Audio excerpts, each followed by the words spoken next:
അതെ അച്ഛാ, ഞാൻ കുറ്റവാളിയാണ്. കുറ്റവാളി. അതാണ് നിങ്ങൾക്ക് കേൾക്കേണ്ടത്. നീ രാജാവിന് വേഷം കൊടുത്തെന്ന് സമ്മതിക്കുന്നു? അല്ല, അതിൽ ഞാൻ നിരപരാധിയാണ്. ഞാൻ കൂടുതൽ രാക്ഷസ കുറ്റകൃത്യത്തിൽ കുറ്റക്കാരനാണ്. ഞാൻ കുറ്റക്കാരനാണ്, ഒരു കുള്ളനായതിൽ. നീ ഒരു കുള്ളനായതിൻ്റെ പേരിലുള്ള വിചാരണയല്ല ഇത്. ഓ അതെ, അതിൻ്റെ പേരിൽ ഞാൻ എൻ്റെ ജീവിതകാലം മുഴുവൻ വിചാരണയിലാണ്.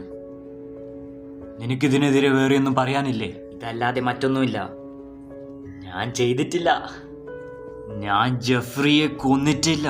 പക്ഷെ ഞാൻ വിചാരിക്കുന്നു, ഞാനത് ചെയ്തായിരുന്നു എങ്കിൽ നിന്റെ ദുഷ്ടനായ മകൻ വരിക്കുന്ന കാണുമ്പോൾ എനിക്കൊരു1000 വേശികളെ കിട്ടുന്നതിന് കാട്ടി സുഖമുണ്ടായിരുന്നു. ഞാൻ ആഗ്രഹിക്കുന്നു, നിങ്ങൾ വിചാരിക്കുന്ന ഒരു രാക്ഷസനാണ് ഞാനെന്ന്. ഞാൻ ആഗ്രഹിക്കുന്നു, എൻ്റെ കയ്യിൽ നിങ്ങളെ എല്ലാവരെയും കൊല്ലാനുള്ള വിഷമുണ്ടായിരുന്നെങ്കിൽ ഞാൻ എൻ്റെ സ്വന്തം ജീവിതം കൊടുത്തേനെ, നിങ്ങളെല്ലാം അത് കഴിക്കുന്നത് കാണാൻ വേണ്ടിയിട്ട്.